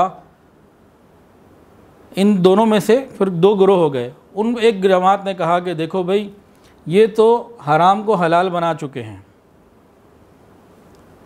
हम इनको बहुत समझा चुके हैं, अगर ये गुनाह को गुनाह समझ रहे होते ना फिर कहीं बच जाते, लेकिन ये तो गुनाह को नेकी समझ रहे हैं।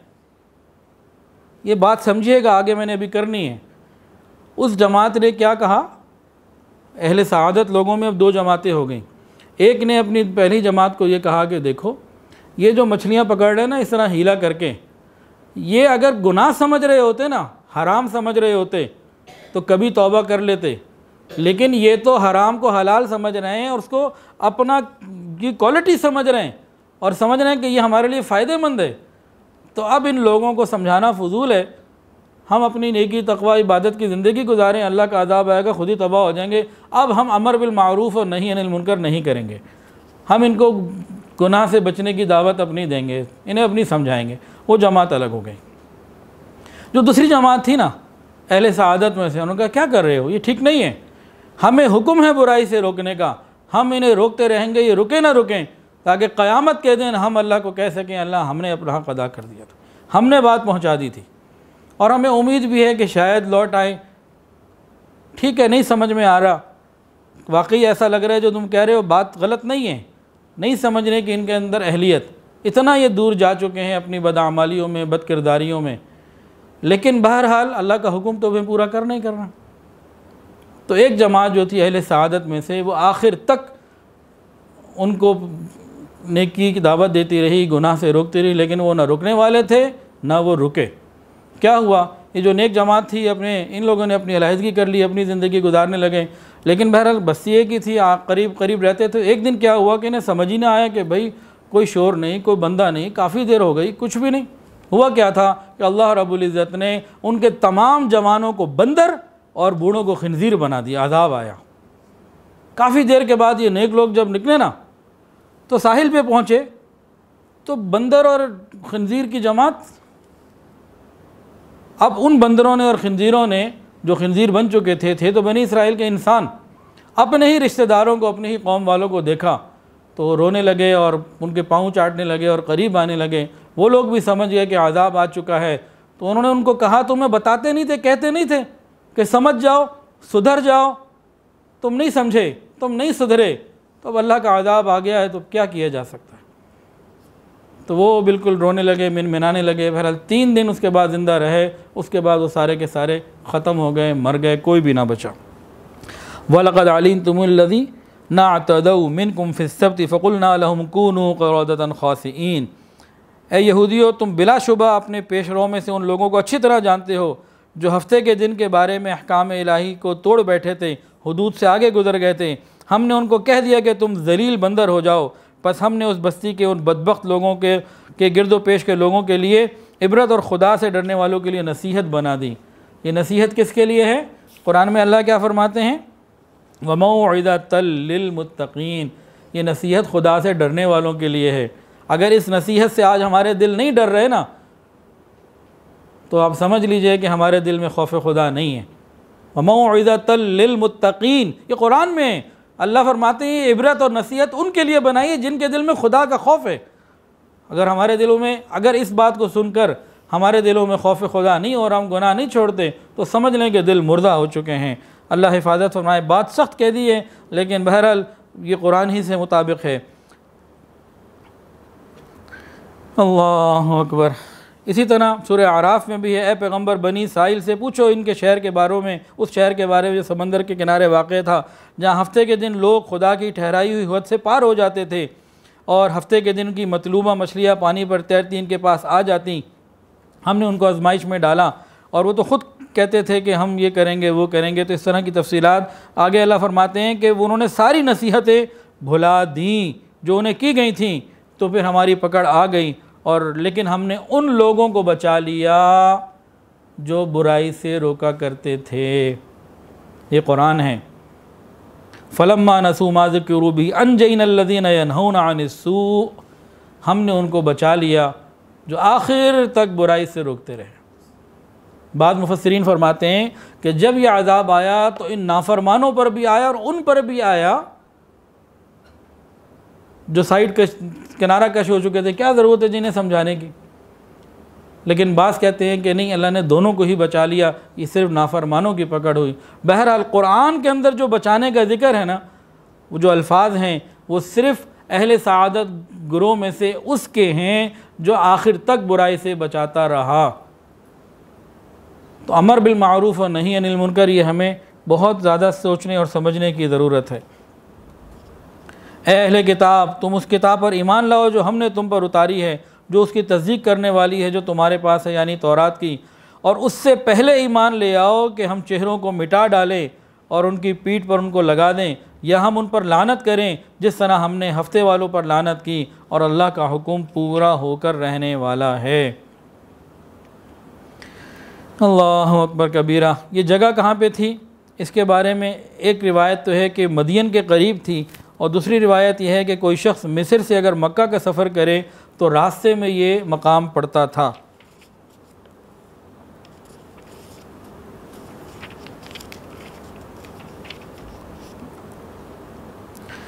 इसके अंदर भी हमारे लिए बहुत सारी नसीहतें हैं।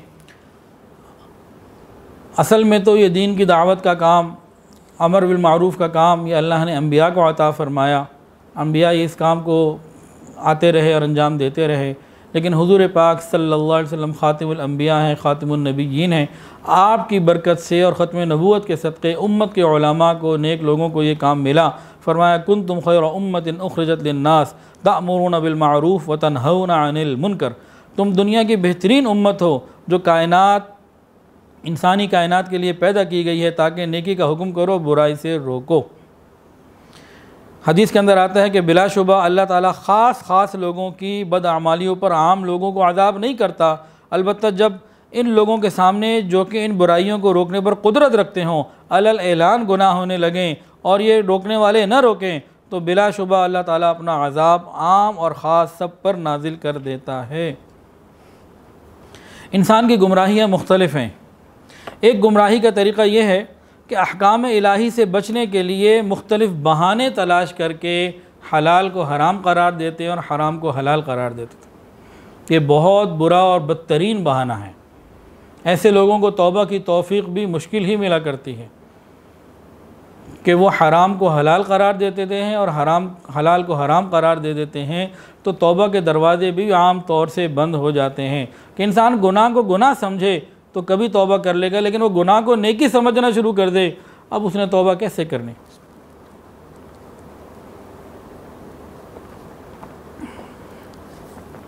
अच्छा, जज़ा मिन जिन्सिल अमल, जैसी करनी वैसी भरनी, टिट फॉर टैट, अदले का बदला।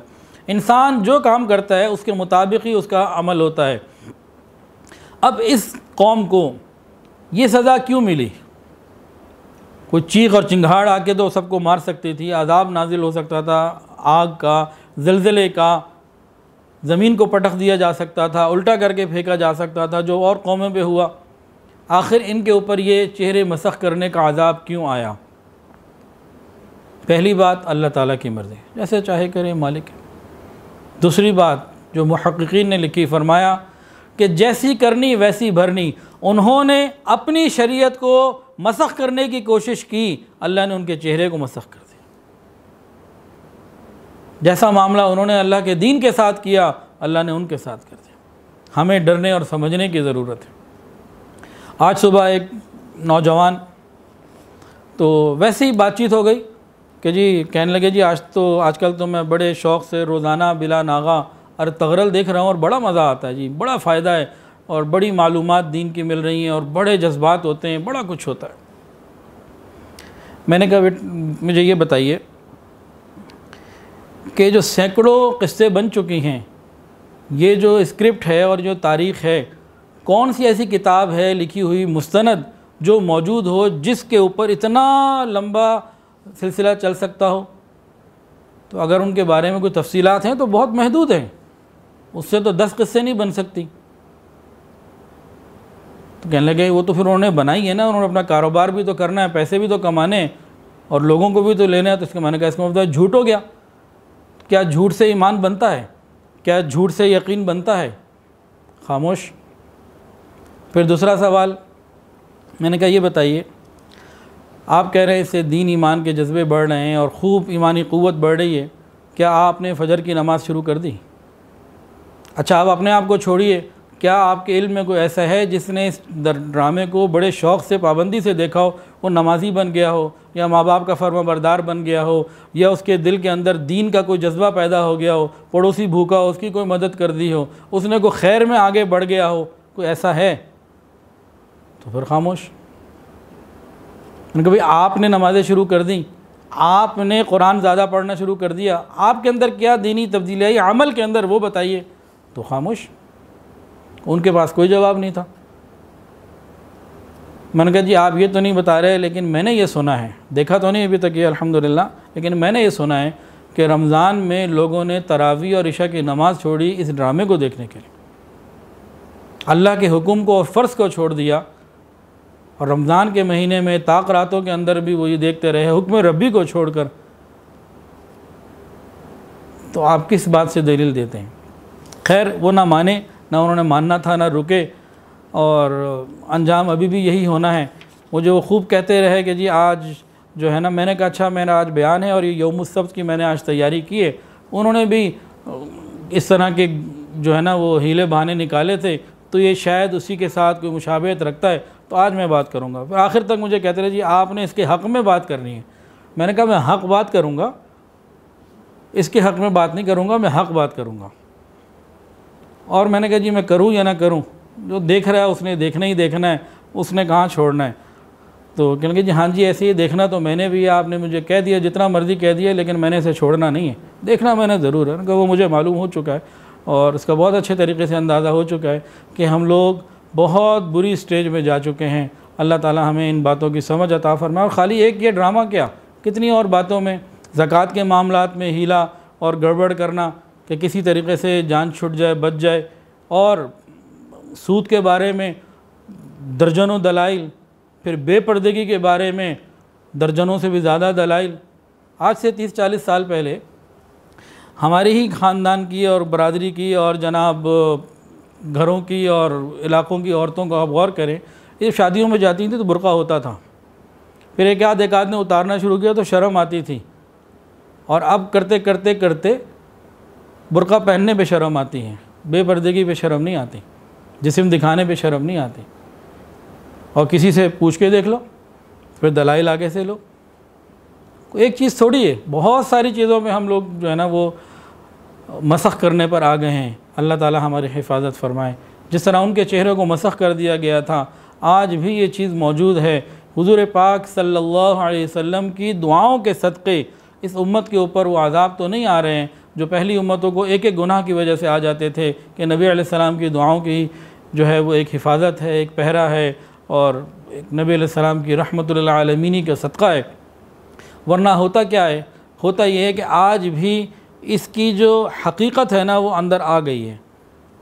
वो क्या, बंदर और खिंजीर, इनकी क्या क्वालिटीज़ हैं। अच्छा एक बात यह और बता दूं, आज के जो मौजूदा बंदर और खिंजीर हैं उनका उनसे कोई ताल्लुक़ नहीं, वो पहले भी थे और उसके बाद भी हैं, और वो पूरे मर गए, नस्ल ख़त्म हो गई थी। तो मौजूदा बंदरों को उनसे ताल्लुक़ जोड़ना कि उनकी नस्ल है, ऐसा कोई लेना देना नहीं है। जहाँ अल्लाह का अज़ाब आता है फिर वो बचता कुछ नहीं है, सब ख़त्म हो जाता है, उसकी नस्लें नहीं चला करती। तो ये जो जानवर पहले से भी थे और उसके बाद भी हैं, तो उनका उनसे ताल्लुक़ कोई नहीं। तो बात क्या कर रहा था कि आज भी बंदर और खिंजीर की जो कैफ़ियत है ना वो हमारे अंदर मौजूद हैं, कहीं ना कहीं, किसी न किसी तबके में, उम्मत में, कहीं ना कहीं। बंदर का क्या तरीक़ा है, बंदर एक्टिंग करता है, नकल करता है। खिंजीर क्या है, ये बेहयाई के अंदर मशहूर और मारूफ़ जानवर है। तो ये नकल करना, एक्टिंग करना और बेहयाई में आगे बढ़ जाना, ये आज हमारे अंदर मौजूद है। तो ज़ाहिरी तौर पर तो शक्ल बंदर और शक्ल खिंजीर की नहीं है, लेकिन जो उनकी कैफ़ियत हैं वो हमारे अंदर बहुत दर्जे तक आ चुकी हैं। अल्लाह करे इन्हीं बातों को कोई समझ जाए, और अल्लाह करे किसी को कोई तौबा की तौफ़ीक़ मिल जाए। बात बताने का मकसद तो यही है कि लोग बात को समझ कर नेकी पर आ जाएं, गुनाह को छोड़ दें। तो उम्मीद तो यही है, कोशिश भी यही है, लेकिन जो हालात हैं उसको भी, जो ग्राउंड रियलिटीज़ होती हैं उनको भी नज़रअंदाज नहीं किया जा सकता। जैसे आज सुबह एक नौजवान से बात हुई, उसने अलग ऐलान कहा जितना मर्ज़ी आप बताएं, समझाएं, जितनी मर्ज़ी आप मुखालफत करें, मैंने नहीं छोड़ना, कुछ भी हो। आपकी सारी बातें ठीक है, मेरे पास जवाब भी देने के लिए कोई नहीं, लेकिन उसके बावजूद भी मैं नहीं छड़ रही। अल्लाह ताला हमारी हिफाजत फरमाए। व आखिरु दावाना अनिल हम्दुलिल्लाह। फ़ोन पे क्लिक कीजिए ताकि हर नई वीडियो की नोटिफिकेशन आपको मिल जाए।